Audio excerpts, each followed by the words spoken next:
Dis 'n interessante kop. Rusland 'n voorbeeld vir tegnologiese soewereiniteit. Ja, dit is die uitvoerende direkteur vir die Ministerie van Inligting en Kommunikasietegnologie, Dr. Audrin Matte, Ja. wat tydens 'n paneelbespreking met 'n Russiese nuusagentskap gesê het dat Namibië quote-unquote op die Russiese ervaring kan steun.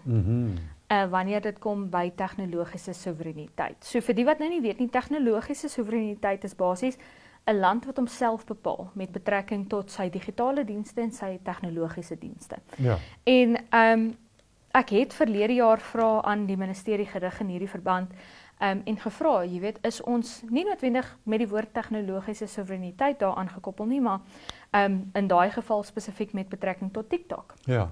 Hulle het gebruikers gewaarsku teen TikTok en gesê mense moet net versigtig wees. En ek het toe vrae gelig oor, is ons van plan om te beheer wat mense sien op TikTok, op ander sosiale media platforms? Is ons van plan om sekere tipes inhoud te beheer? Is ons van plan om enigstens TikTok te verban? Het ons die kapasiteit daarvoor? Wat moet ons in plek sit om so iets te bewerkstellig? En dit was baie vaag, maar een van die dinge was, ons is nie van plan om dit te doen nie, en jy weet, daar is nie regtige gewig agter daai tipe aksie tans in die ministerie nie.